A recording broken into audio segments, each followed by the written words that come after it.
उदारः सर्व एवेते ज्ञानी तात्वैव मे मतम् आस्थितः स हि युक्तात्मा मामेव अनुत्तमां गतिम्। श्लोकार्थ है, ये सभी उदार थे, किंतु ज्ञानी तो मैं आत्मा मानता हूँ, क्योंकि उस युक्त चित्त ज्ञानी की मुझ में अनुत्तम अर्थात सर्वश्रेष्ठ गति अर्थात परमात्मा में आस्था है। भगवत गीता के 7वें अध्याय का हम लोग मनन कर रहे हैं। उसके अंतर्गत ये 18वां श्लोक है, जिसमें भगवान ने ज्ञानी के लिए कहा है कि वो तो उसकी जो गति है वो अनुत्तम है अर्थात सर्वश्रेष्ठ है। हालांकि जो उसके पहले 3 भक्त भगवान ने बतलाए, आर्त, अर्थार्थी और जिज्ञासु, वो भी उदार है। अब इसकी व्याख्या में ये बात आती है कि भगवान ने ज्ञानी की गति को अनुत्तम गति क्यों कहा। तो बाबा उत्तर देते हुए कहते हैं कि भगवान का जो सगुण स्वरूप है वह भी उत्तम है।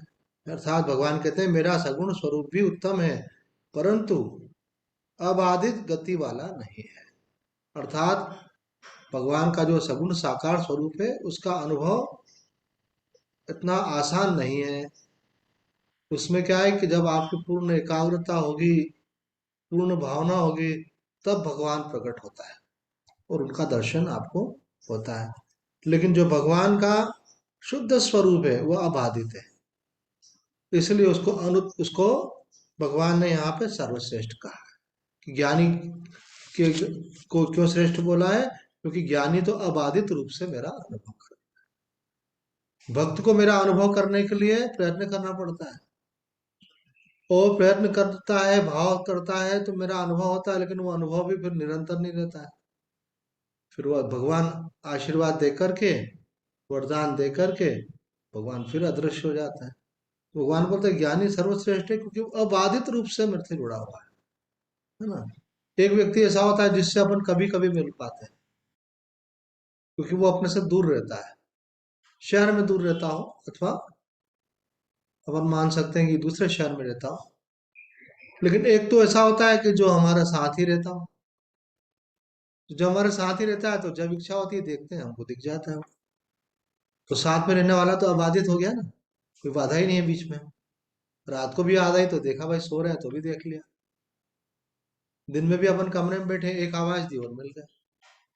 इसी प्रकार से भक्तों की मृत्यु उपरांत जो गति है उसमें भी 4 भेद माने गए।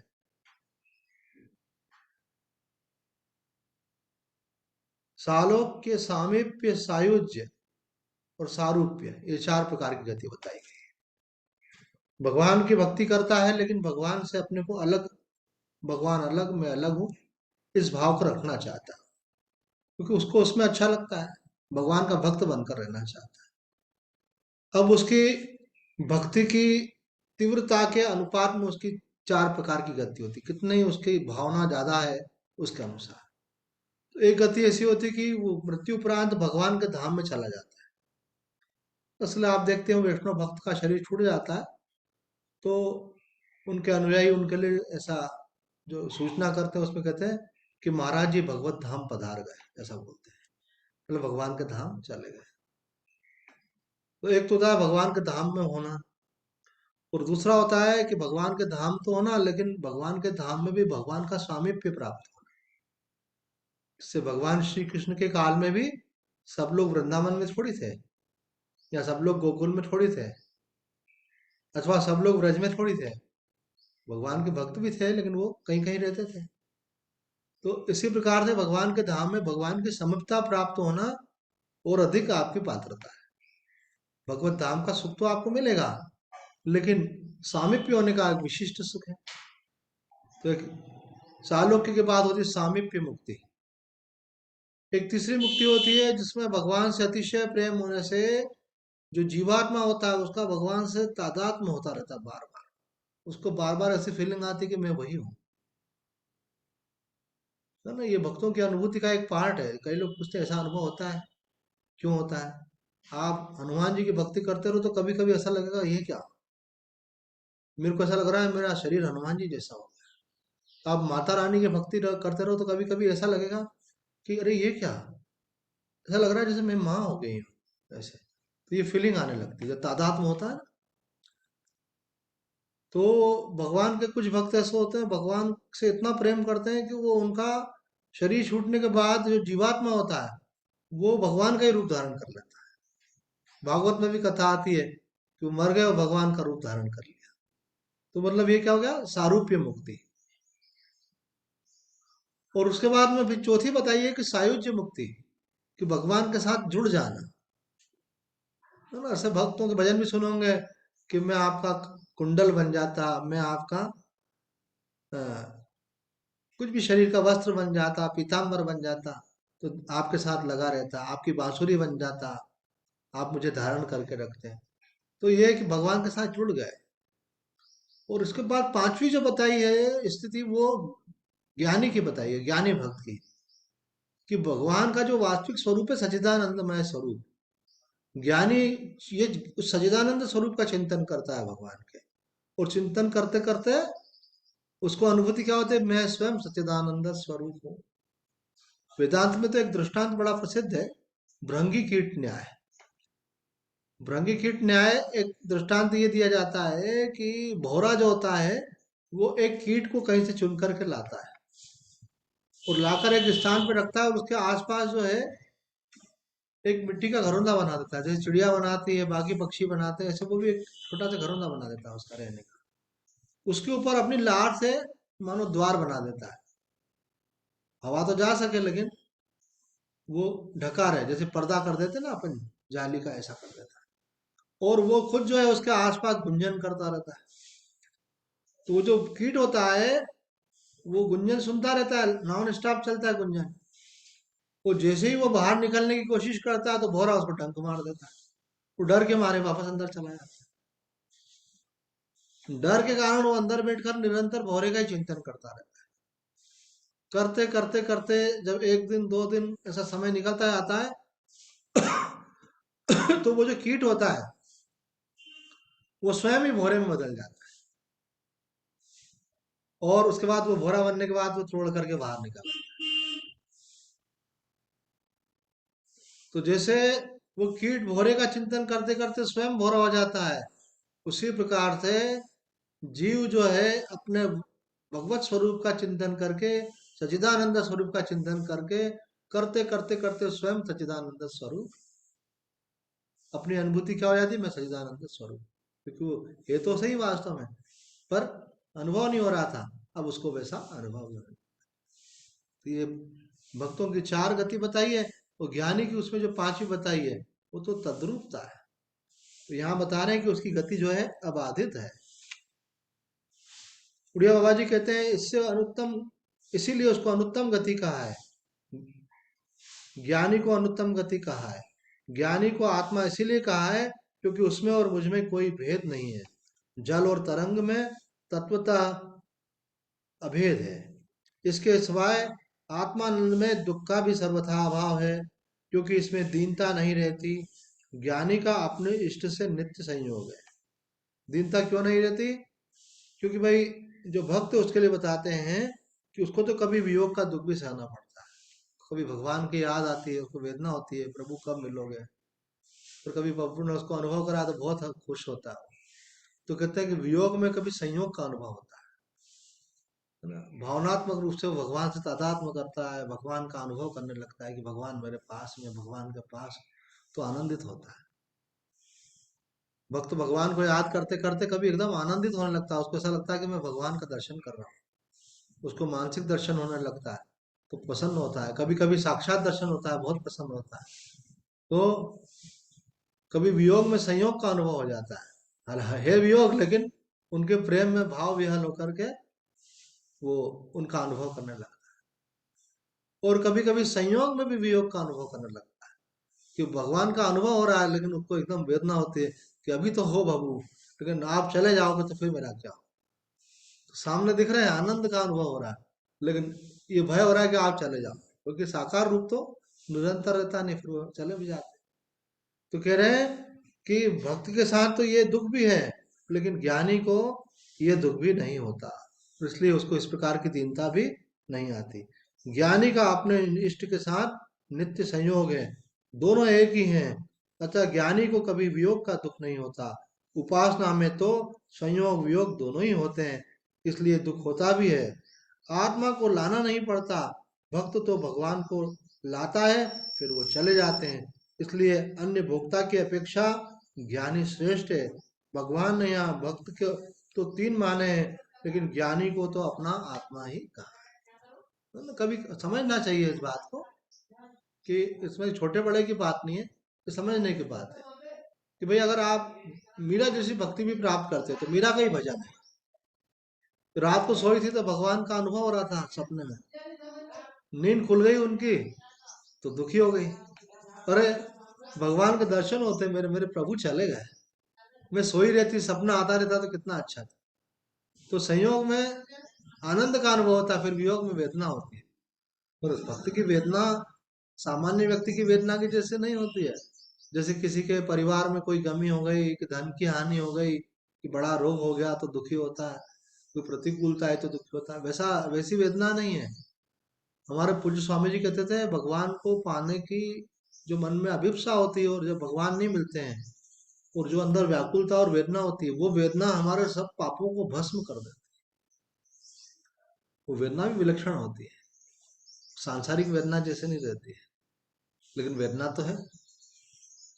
उसके लिए स्वामी जी दृष्टांत देते थे कि जैसे कुछ गोपियां भगवान श्री कृष्ण की बांसुरी सुनकर अपने सब काम छोड़ करके, और जो जहाँ पे वो बच्चे को नहला रही है तो साबुन लगाया तो उसको वही लगा हुआ, मिट्टी लगी है तो खाना बना रही है तो रोटी अगर चढ़ा रखी है तवे पे तो वो रोटी चढ़ी हुई है, सब्जी रखी हुई है हांडी के अंदर तो रखी हुई है, कुछ भी कर रहे हैं तो उनको सूझबूझ ही खो जाती थी, भगवान की बांसुरी सुनकर भगवान के पास चले जाती थी। लेकिन कुछ गोपियों के पति बड़े कठोर स्वभाव के थे, बोले कोई जरूरत नहीं जाने की, तो उनको रोक देते थे। तो उनको इतनी व्याकुलता होती, इतनी व्याकुलता होती, इतनी वेदना होती, तो उस वेदना के कारण से उनके सारे पाप भस्म हो जाते। तो भगवत वियोग की वेदना जो है, वो भगवत साधन से बढ़ करके है। आप भगवान का नाम जप कर रहे हो, आप भगवान का पाठ कर रहे हो, भगवान की कुछ सेवा कर रहे हो, और आपको वेदना हो रही है, प्रभु कब मिलोगे कब मिलोगे। पर अगर आपको वेदना हो रही है और आप कोई साधन नहीं भी कर रहे हो, तो वो वेदना किसी भी साधन से बढ़ करके, क्योंकि वो सब पापों को भस्म कर देती है। लेकिन ज्ञानी की स्थिति ऐसी बताइए कि वो एक बार जैसे भक्त को दर्शन होकर के वियोग होते होता है, ऐसा वियोग उसको नहीं होता, नित्य संयोग। इसलिए भगवान ने कहा ज्ञानी तो आत्मे व में मतलब, ज्ञानी तो मेरी आत्मा ही है। आत्मा का मतलब होता है कि वो मैं ही है, मैं और वो अलग नहीं है, इसलिए ज्ञानी तद्रूप कहलाता है। अब यहाँ पर अलग अलग महापुरुषों ने अच्छी अच्छी बातें कही है, उन सभी को हम जैसे हर बार देखते हैं। तो भगवान भाष्यकार आदि शंकराचार्य जी महाराज कहते हैं कि ज्ञानी तो मेरा स्वरूप ही है, वह मुझसे अन्य नहीं है, यह मेरा निश्चय है। भगवान क्या कह रहे हैं, यह मेरा निश्चय है। क्योंकि वो अब यहाँ पे ज्ञानी के भी दो भेद किए गए। देखो आप, एक ज्ञानी वो जिसको भगवान का शास्त्र के आधार पर ज्ञान हुआ है, गुरु के उपदेश के आधार पर ज्ञान हुआ है, और वो साधना की वृत्ति उसकी क्या है कि मैं सच्चिदानंद स्वरूप में, ऐसी भावना करता है। अभी उसका स्वरूप में स्थिति नहीं हुई, अभ्यास करता है, तो क्या होगा, ज्ञान मार्ग का साधक होगा। तो कुछ लोग ऐसा बोलते हैं कि अरे भाई, तुम खुद ही सच्चिदानंद बन रहे हो, तो भगवान तुम पर कोई लौकिक दृष्टि से तुम्हारे जीवन में कोई कष्ट आ गया, तो भगवान तुम पर कृपा क्यों करेंगे। कृपा तो उनके उन पर करेंगे जो भगवान के शरण में है, जो भगवान के दास है, भक्त है, सेवक है, भगवान उन पर कृपा करेंगे। तुम तो स्वयं ही ज्ञानी मान रहे हो अपने को, तुम स्वयं ही अपने को भगवान मान रहे हो, सच्चिदानंद स्वरूप मान रहे हो, तो भगवान तुम पर कृपा क्यों करेंगे। तो बोले बिल्कुल गलत। जो अपने को सच्चिदानंद मान रहे हैं, इसका मतलब यह है कि वो भगवान की निकटतम स्थिति को प्राप्त करना चाहते हैं, जहां से सदैव के लिए भगवान के साथ तादात्म्य रहेगा। इसलिए भगवान उनसे ऐसा नहीं है कि उन पर कृपा नहीं करते हैं, उन पर प्रसन्न नहीं होते, बल्कि उन पर ज्यादा प्रसन्न होता है। वो कैसे सिद्ध होता है, शंकराचार्य जी के शब्दों से सिद्ध होता है। देखो शंकराचार्य जी क्या कह रहे हैं, शंकराचार्य जी कह रहे हैं वह मुझसे अन्य नहीं है, वह ऐसा मेरा निश्चय है, क्योंकि वह योगारूढ़ होने के लिए प्रवृत्त हुआ है, योग में आरूढ़ स्थित होने के लिए प्रवृत्त हुआ है। ज्ञानी स्वयं मैं ही हूँ, भगवान वासुदेव हूँ, दूसरा नहीं, ऐसा युक्तात्मा समाहित चित्त होकर कुछ परम प्राप्तव्य गति स्वरूप पर ब्रह्म परमात्मा में आने के लिए प्रवृत्त हुआ है। यहाँ जो ज्ञानी की बात कही जा रही है, किसकी कही जा रही है? मुमुक्षु की बात कही जा रही है। अन्य महात्माओं ने उसका अर्थ क्या किया? जिसको ज्ञान प्राप्त हो गया। लेकिन भगवान भाष्यकार यहाँ कौन सा अर्थ कर रहे हैं? जो उस स्थिति को, भगवान की स्थिति को प्राप्त करने के लिए प्रवृत्त हुआ है। तो प्रवृत्त हुआ तो क्या बोलता? मैं स्वयं वासुदेव, सर्वम सति इति वासुदेव। बोले मैं सब जगह व्याप्त हूँ, मैं परमानंद स्वरूप, सोहम। है ना, कई लोग बोलते हैं सोम मंत्र का जप कर रहे हो, कभी जीवन में कोई संकट आएगा, भगवान काहे की सहायता करेगा, तो खुद ही सो वही हो, फिर खुद ही अपनी हेल्प कर लेना। तो बोले ऐसा नहीं है, भगवान उन पर अधिक प्रसन्न है। क्यों? क्योंकि वो बोलते हैं भगवान मुझे, मैं तुमसे इतनी भी दूरी नहीं बनाना चाहता हूँ कि कभी संयोग हो कभी वियोग हो, मैं तो आपके साथ नित्य संयोग चाहता हूं। क्योंकि क्या होता है, कभी कभी व्यक्ति को ऐसा भी डराया जाता है कि आपका संसार का क्या होगा, संसार में कोई संकट आ गया आपके ऊपर, शारीरिक कोई क्लेश आ गया, कोई आर्थिक क्लेश आ गया, कोई परिवार में कोई संकट आ गया, तो कौन भला करेगा आपका? आप तो स्वयं अपने को अहम ब्रह्मास्मि जप कर रहे हो, आप तो सोहम मंत्र का जप कर रहे हो। तो ये गलत बात है। यहाँ पे भाष्यकार कह रहे हैं कि भगवान उनसे अधिक प्रिय हैं, क्योंकि वो कहते हैं ये अन्य नहीं, मैं ही हूँ, ये मुझे याद है। हमारे एक भक्त आते थे, तो हालांकि मैंने उनको मना किया था, तो वो मेरे ही जैसे रंग के कपड़े पहनते हैं, और जैसे मैं बोलता है ऐसे ही बोल रहे हैं, जिन शब्दों का मैं प्रयोग करूं वैसे ही प्रयोग करते, पर उनका कोई इरादा नहीं था। तो मुझे समझ में, आयु कम थी उनकी, 14 वर्ष की आयु थी। तो मैंने कहा ये क्या करते हो तुम? तो वो मुस्कुरा देते, बस कुछ नहीं बोलते। तो किसी ने कहा कि महाराज जी ये जो है ना, इनको यह लगता है मैं भी महाराज जी हो जाऊं ऐसा। तो मैंने बोला हर किसी की इच्छा तो नहीं होती है महाराज जी हो जाऊं, जो महाराज जी से ज्यादा इंप्रेस होता है उसी की होती है। जैसे हमारे गुरुदेव शंकराचार्य जी के जो भक्त है ना, वो कुछ भक्त ऐसे हैं जो बहुत निकट में रहते हैं, ब्रह्मचारी हैं, साधु हैं। तो वो है ना, महाराज जी को उठते बैठते देखते हैं, चलते फिरते बात करते हैं, तो ज्यादा जब ज्यादा महाराज जी से जुड़ जाते हैं ना, फिर उनकी बोलने की शैली भी वैसी। तो बोला कि तुम तो ऐसा बोल रहे हो जैसे खुद ही शंकराचार्य हो। तो बोले हाँ हम तो महाराज जी के ही हैं। बोले महाराज जी के हो, महाराज जी तो नहीं हो, है ना। तो बोला आपको क्या आपत्ति है? तो वो एक स्वाभाविक होता है, जिससे प्रेम हो जाता है ना, वैसे ही आचरण करने में आता है। एक महात्मा जी के पास हम बहुत रहते थे, वो मौन बहुत रखते थे। तो वो मौन रखते थे ना, तो फिर हमको भी लगा कि मौन रखना चाहिए, तो हम भी मौन रखने लग गए। तो जब मौन रहते थे ना, तो वो कोई भी बात बोलने के लिए इशारे से बोलते थे। तो जैसे पानी पीना हो तो ऐसे इशारा करते थे, पानी चाहिए।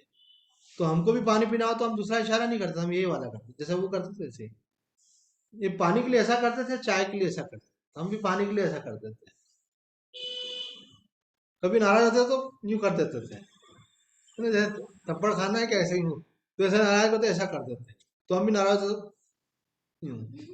तो वो बोला आप तो अपने उनकी जैसी एक्टिंग करते हो। तो मैंने कहा एक्टिंग नहीं करते हैं, तो स्वाभाविक है भाई, हर कार्य के लिए एक संकेत रहता है। यहाँ तक कि चाल बदल जाती है, बोलने की टोन बदल जाती है, शब्दों का चुनाव बदल जाता है। ऐसा स्वाभाविक ही होता है जो जिससे प्रेम करता है। यहाँ तक कहा है मनोवैज्ञानिकों ने तो कि अगर बहुत अधिक प्रेम हो तो व्यक्ति के चेहरे भी बदल जाते हैं। अगर पति पत्नी में भी परस्पर अत्यधिक प्रेम हो, तो ऐसा भी कहते हैं कि उनका चेहरा ऐसा हो जाता है, लगता है कि ये पति पत्नी है कि भाई बहन है, तो इतना चेहरा मिल रहा है इनको। भाई पत्नी तो किसी और घर से आई है, पुरुष किसी और घर का है, तो इतना चेहरा कैसे मिलने लग गया? तो बोले इनका अतिशय प्रेम है, इसलिए एक दो एक सरीखे हो गए। तो कहते हैं कि भगवान से जो ज्ञान मार्ग का साधक है, वो भगवान से अतिशय प्रेम करने वाला है। ऐसा मत सोचो कि वो किसी ये छठी सातवीं कैटेगरी का है। यही जो चार हैं, इसी क्रम में सबसे आगे वाली कैटेगरी में वही खड़ा हुआ है। एक तो भगवान का कुंडल बनना चाहता है, भगवान का पीताम्बर बनना चाहता है, लेकिन वो तो सायुज्य भक्ति चाह रहा है। एक भगवान की तद्रूप चाहता है, भगवान का ही रूप धारण करना चाहता है। एक जो है भगवान के समीप रहना चाहता है, एक भगवान के लोक में जाना चाहता है। लेकिन ज्ञानी जो है इन चारों से विलक्षण वो तो भगवान ही होना चाहता है। तो चिंतन भी उसका उसी प्रकार का होता है, साधना भी उसकी सोहम की साधना होती है। तो सोहम की साधना होने से संसार से अब वैराग्य स्वतः ही हो जाता है। ये कुछ मंत्र ऐसे हैं, उड़िया बाबा जी ने कहा है कि इसका जप नहीं करना चाहिए। कौन कौन से? सोहम, अहम ब्रह्मास्मि। बोले आप तो करवाते हो तो बताते क्यों नहीं करना चाहिए। उन्होंने बोला कि अगर आप संसार में अपनी ममता बना के रखना चाहते हो, संसार के व्यवहारों को का निर्वाह करते रहना चाहते हो, ये प्रणव के लिए भी कहा जाता है। कई लोग बोलते हैं कि शंकराचार्य जी प्रणव के उच्चारण के लिए, अभी हमने चलाया था ना, इसके लिए मना करते हैं, गृहस्थ को नहीं करना चाहिए। तो क्यों नहीं करना चाहिए ये भी मालूम होना चाहिए। अखंडानंद जी महाराज से भी किसी ने पूछा कि प्रणव के जप के लिए मना क्यों किया जाता है, कि केवल सन्यासी को करना चाहिए, गृहस्थ को नहीं करना चाहिए। जब है ही भगवान का नाम, प्रणव तो उच्चारण भगवान का ही है, फिर उसके लिए मना क्यों करते हैं? तो बोले इसलिए मना करते हैं कि अगर आप वो उच्चारण करोगे तो आपको संसार से अनासक्ति पैदा होगी, वैराग्य पैदा होगा। आपके मन में जब वैराग्य बढ़ जाएगा तो आपको अपने संसार के व्यवहार करने का मन नहीं होगा, तो आपका संसार डिस्टर्ब होगा, उससे घर वाले परेशान होंगे, परिवार वाले परेशान होंगे। बोले इनको तो हमें कोई रुचि नहीं है। तो बोले जब तुमको परिवार का काम करना ही नहीं था तो फिर शादी क्यों करी? जब तुमको बच्चे पालने ही नहीं थे तो पैदा क्यों किए? तो वो बोलते हैं कि भाई संसार का व्यवहार भगवान का स्वरूप समझ करके करते रहना है। तो ये बी वाले मंत्र बन जाते, इससे वैराग्य की प्रधानता होती है इसमें। उसमें बाकी मंत्रों में क्या होता है, भगवान के प्रेम की प्रधानता। आप श्री कृष्ण का नाम लेता हुआ कोई मंत्र जप करेंगे, श्री कृष्ण शरणम मम। राम जी का जप करेंगे, राम रामाय नमः, है ना।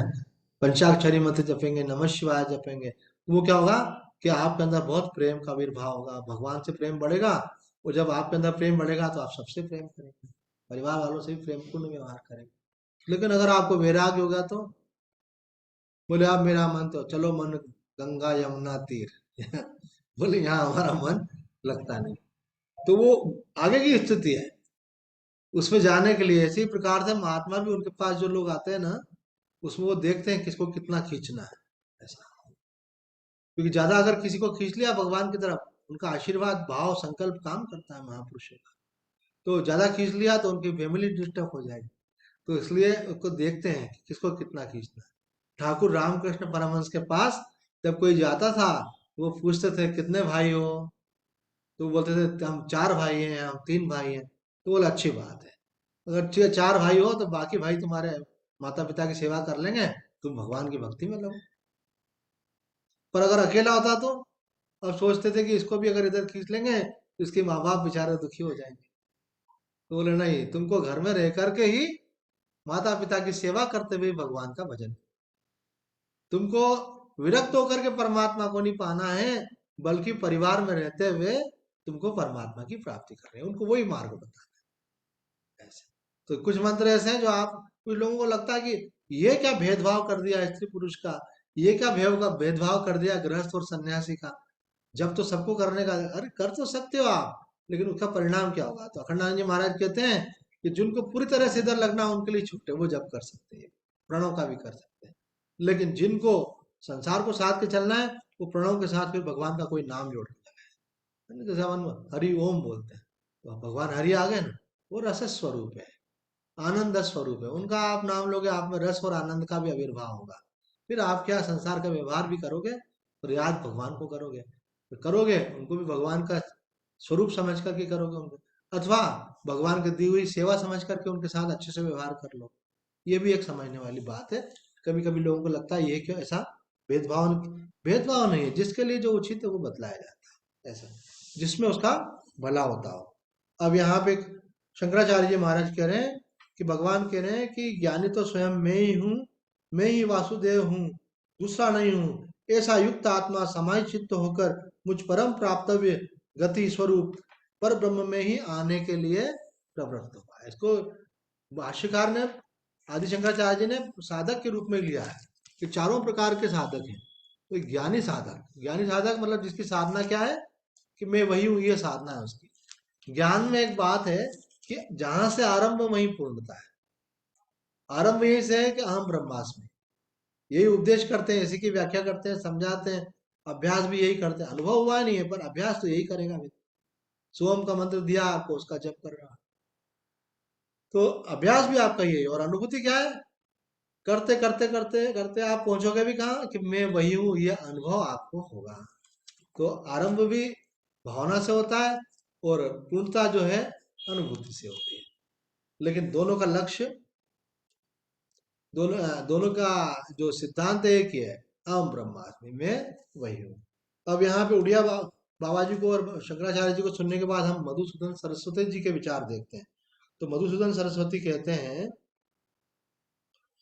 कि ये सब अर्थात आर्थ, अर्थार्थी और जिज्ञासु, तीनों प्रकार के भक्त सकाम होने पर भी उदार और उत्कृष्ट ही हैं। सकाम क्यों कहा? वही भगवान को पाने की कामना भी कामना है, उत्तम कामना है, हालांकि पर है तो कामना। उत्सव, इसलिए इन सभी को भगवान ने उदार अर्थात उत्कृष्ट ही माना है, क्योंकि वे पूर्व जन्म में उपार्जित अनेकों प्रकार के पुण्य पुंजों वाले होते हैं, नहीं तो वो मुझे भज ही नहीं सकते।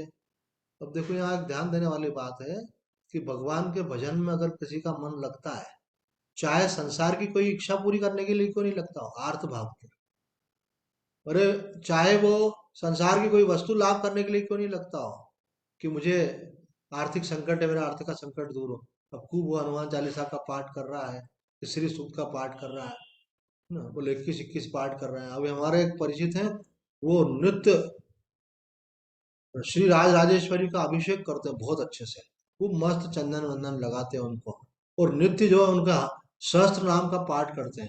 ये तो उनका रोज का नियम है। उसके बाद वे भोलेनाथ को नहलाते हैं, उनका पूरा अभिषेक करते हैं, और वो अभिषेक पूरा पाठ करते हैं उसके साथ में। ये है। अब ये वो बहुत समय से कर रहे हैं। तो उन्होंने कहा कि मेरे को बहुत लाभ हुआ इससे। तो उनका क्या लाभ हुआ? तो उन्होंने मुझे सांसारिक लाभ गिना है, बोले देखो मेरे को ये चीज नहीं थी, ये मिल गई, ये हो गया। उनके संसार में बहुत प्रोग्रेस हुई, बहुत पैसा भी आ गया ऐसे। फिर अभी उन्होंने मुझे मैसेज भी किया था कि स्वामी जी, एक बहुत सीक्रेट वाली बात एक महात्मा ने बताई है कि यदि दुर्गा सप्तशती का पाठ इस बताई गई विधि के अनुसार कोई करेगा, तो जो उसमें फलश्रुति कही है वो सब उसको अवश्य प्राप्त। बोले वो क्या चाहते हैं? वो फल चाहते हैं। वो कई प्रकार के फल बताए जाते हैं पाठ के बाद में, ये करोगे तो आपको ये लाभ होगा, पर वो करते हैं उसको। तो जो भगवान की भक्ति कर पा रहा है, तो मधुसूदन सरस्वती जी कहते हैं उसको भी साधारण मत समझो। पैसे के लिए व्यक्ति पैसे के पीछे बहुत मेहनत करेगा, खूब दौड़ेगा, लेकिन शिव सूक्त का पाठ नहीं करेगा अगर वो पुण्यात्मा नहीं है तो। भगवान की भक्ति किसी रूप में भी कर रहा है, उसको पुण्यात्मा ही समझो। कौन कह रहे हैं? मधुसूदन सरस्वती। नहीं तो भगवान के नाम में जप ही नहीं, मन नहीं लगेगा। एक भक्त हमारे पास आते हैं, उनको बहुत आर्थिक परेशानी, तो हमने बोला भाई शंकराचार्य जी बताते ये उपासना कीजिए आप। तो उपासना करने लगे, और उपासना करने में वो बोले स्वामी जी, मेरे को तो थोड़ी उपासना तो मैं कर लेता हूँ, पर जैसे आप बोलते हैं अनुष्ठान के लिए हमको इतनी देर बैठना चाहिए, तो मैं 2-3 घंटे बैठ के जब करना चाहिए। तो मैंने कहा ऐसा होता नहीं कि आप करो और फल नहीं आए तो। पर बोले मेरा मन नहीं लगता है, मेरे को उच्चाटन होता है, मेरे को बेचैनी होती है, मैं कर नहीं पाता हूँ। अब देखो भाई, जितना कर सकते हो उतना ही करो। तो मन, हर किसी का मन नहीं लगता भगवान के भजन में। अगर किसी का लग रहा है तो वो भी पुण्यात्मा है। बोले संसार की इच्छा से ही कर रहा है। ये बात कौन कह रहे हैं? मधुसूदन सरस्वती जी। देखो उनके शब्दों पर ध्यान दें, तो वो कह रहे हैं ये सब अर्थात मेरे आर्त आदि तीनों प्रकार के भक्त सकाम होने पर भी उदार अर्थात उत्कृष्ट ही हैं, क्योंकि वे पूर्व जन्मों में उपार्जित अनेकों प्रकार के पुण्य पुंजों वाले होते हैं, नहीं तो मुझे भज ही नहीं सकते थे। कारण कि आर्थ जिज्ञासु और अर्थार्थी पुरुषों में ऐसे भी बहुत देखे जाते हैं जो मुझसे विमुख हैं, और उसमें एक बात हो रही है, अन्य देवताओं के भक्त। भगवान की भक्ति नहीं करके क्या करते हैं? ये छोटी मोटी जो शक्तियां होती है उनकी उपासना करते हैं, है ना। कोई भूत प्रेत पूजने लग जाते हैं, है ना, कोई साईं बाबा को पूजने लग जाते हैं, कोई जो है ना, ये सब प्रेत के अंदर ही आते हैं। साईं बाबा मर गए ना, मुसलमान थे, मर गए, प्रेत बन गए, अब उनकी पूजा कर रहे हैं। और भगवान श्री कृष्ण की क्यों नहीं कर रहे हो? आप साक्षात परब्रह्म परमात्मा हैं। अगर आपको चाहिए वो धन देने के लिए, भगवान से बढ़ के कौन होगा? जहाँ जिसको जो शक्ति भगवान ने दी हुई है, तो काय को धक्के खाते हो?